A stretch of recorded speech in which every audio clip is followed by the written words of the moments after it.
बोले सत्य सनातन धर्म की जय। बोले श्रीमद् भागवत महापुराण की जय।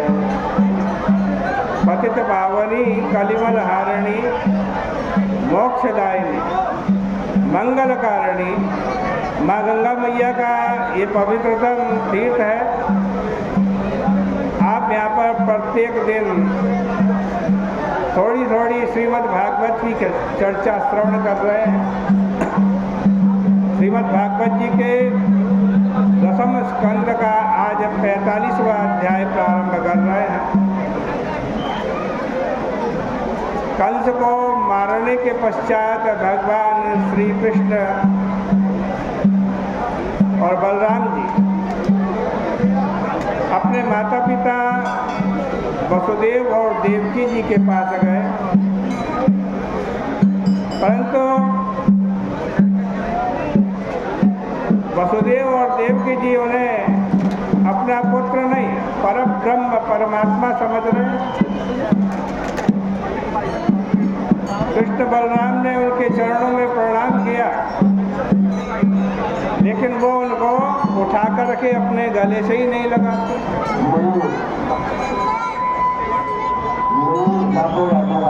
देखो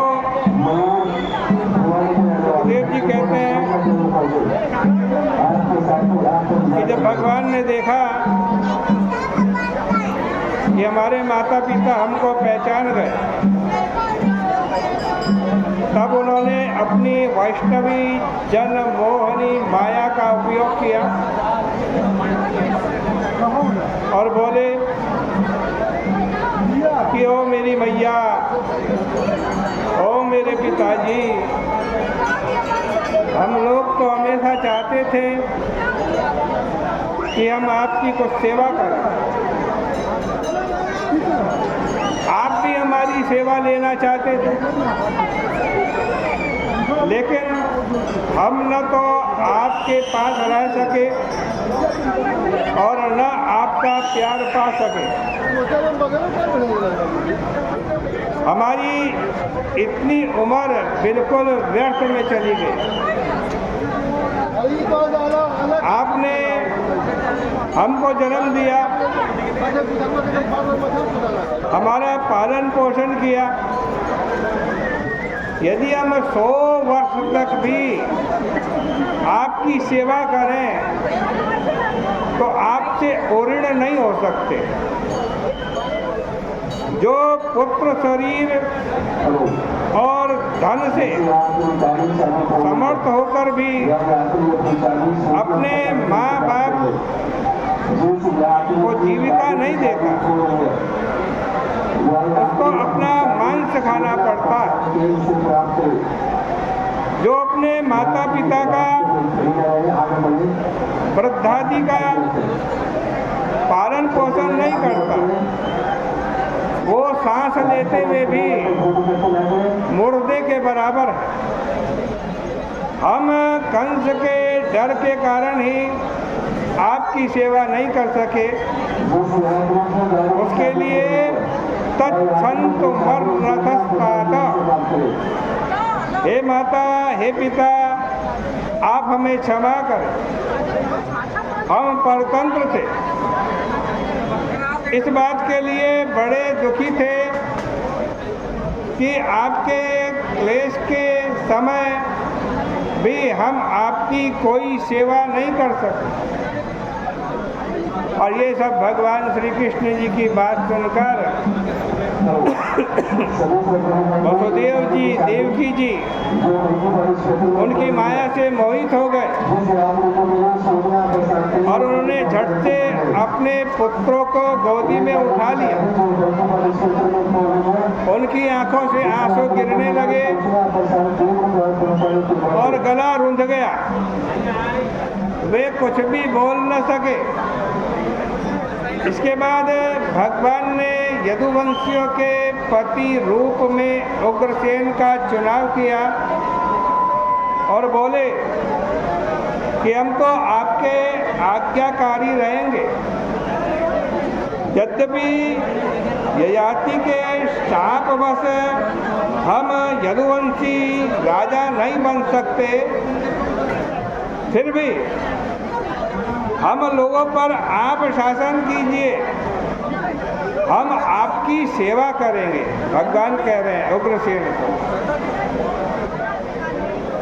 यहाँ जरा आप भगवान के कौशल्य को समझिए, उनकी राजनीति को समझिए। उनका संकेत ये था, उग्रसेन जी, जब हमारे सरीखा सेवक आपके पास रहेगा तो मनुष्यों में रखा ही क्या, सब देवता भी आपको भेंट देंगे। इसके बाद भगवान ने उन यदुवंशियों की जो कंस के डर से भागकर जहाँ तहाँ बसे हुए थे, उनको बुलाया, उनको धन दिया, उनको स्थान दिया, उनको बसाया। अब मथुरावासी निर्भय हो गए और भगवान श्री कृष्ण के मुखारविंद का दर्शन कर करके बड़े ही आनंदित होने लगे। देखो, यहाँ बहुत खास बात है, आपको बता रहे हैं, बहुत विलक्षण प्रसंग है। क्या है? तत्र प्रवयसो त्यासन युवानो अति बलौजसा। इसको जरा ध्यान से सुनिए। उस समय जब भगवान मथुरा में थे ना, मथुरा में कोई बूढ़ा होता ही नहीं था, कोई बूढ़ा नहीं होता था।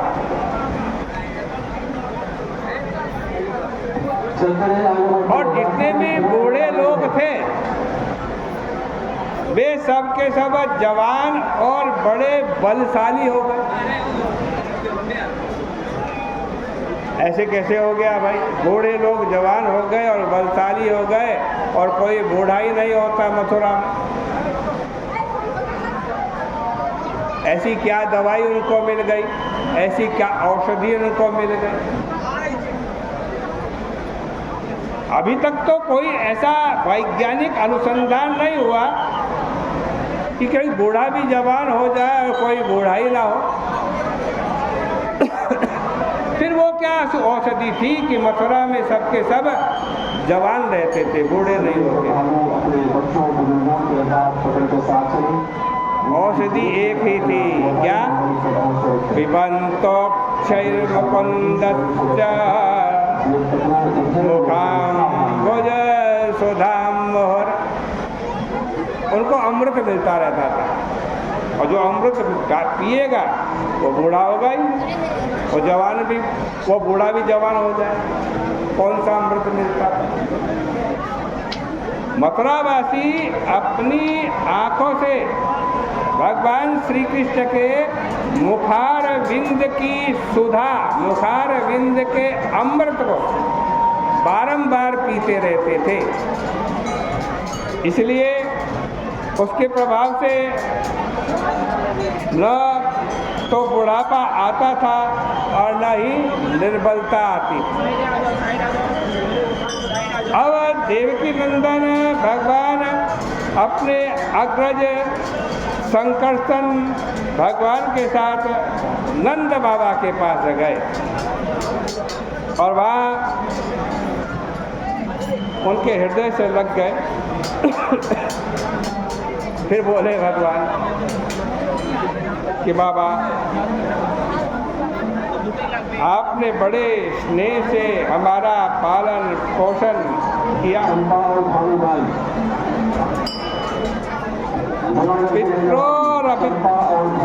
पित्रोरभिद्य का प्रीति राजपद यस्मात् मनोभिः।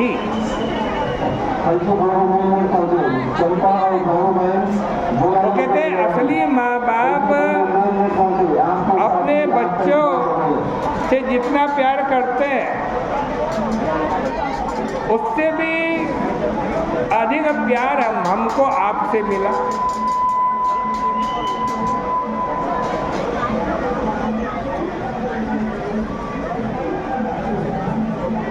देखो,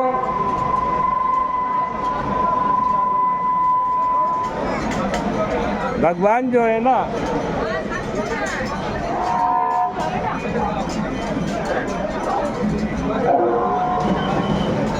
भगवान जो है ना, वो बड़े प्यार से बात कर रहे हैं। बात तो बड़े प्यार से कर रहे हैं नंद बाबा जी से,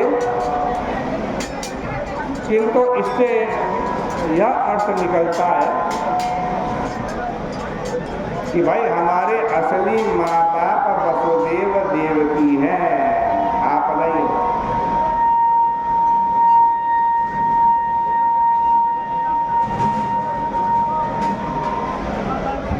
हमारे असली माँ बाप कौन है? वसुदेव और देवकी जी। परंतु आप लोग हमारे माता पिता इसलिए हो कि आपने हमारा पालन पोषण किया, इसलिए हम लोग आपको भी माता पिता समझते हैं।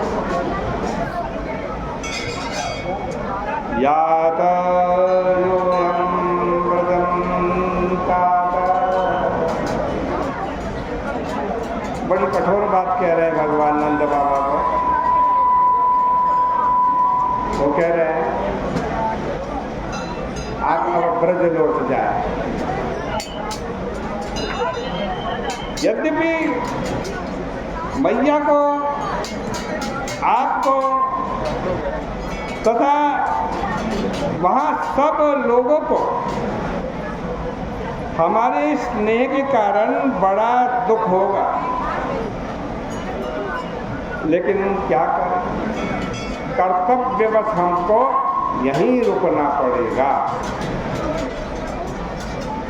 हम लोग यातिन्वो दुष्टमिष्यामो विधाय सुहृदान् सुखम्।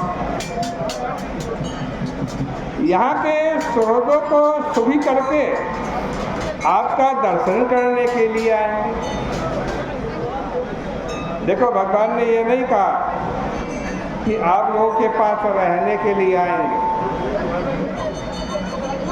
बल्कि कहा दृष्टो एष्याम, देखने के लिए आएंगे, दर्शन करने के लिए आएंगे। यह सुनकर के नंद बाबा चुप हो गए।